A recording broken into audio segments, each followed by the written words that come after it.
প্রথমত তারেক জিয়ার 31 দফা দাবি আজকের এই দিনে আমরা ঐক্যবদ্ধ হয়ে ওয়াদা করছি যে আমরা বাস্তবায়ন করবই করব।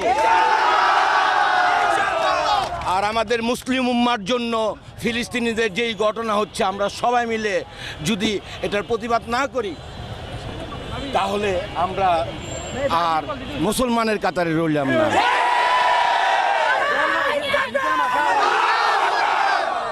আমার নারায়ণগঞ্জবাসী, আমি যদি আমার নারায়ণগঞ্জবাসীর আমার শরীরের চামড়াদা জোতা বানাই দেয়, আমি নারায়ণগঞ্জবাসী ঋণ কখনো শোধ করতে পারবো না।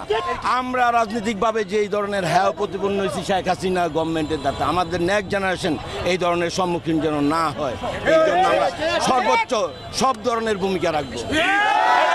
আমি যদি এখানে শুয়ে পড়তে পারতাম তারপরে আমি বলতে পারতাম হ্যাঁ, এই অনুভূতি আমি এখন গিয়ে আমার মার হাতে ভাত খাবো, এটাই আমার সবচেয়ে অনুভূতি। সর্বমূল্যে এই প্রশাসন আগামী দিনে এই প্রশাসন থাকবে। আমরা এই প্রশাসনকে সহযোগিতা করে একটি নতুন প্রশাসনের মাধ্যমে মানবতার ভিত্তিতে সব কিছু রক্ষা করব।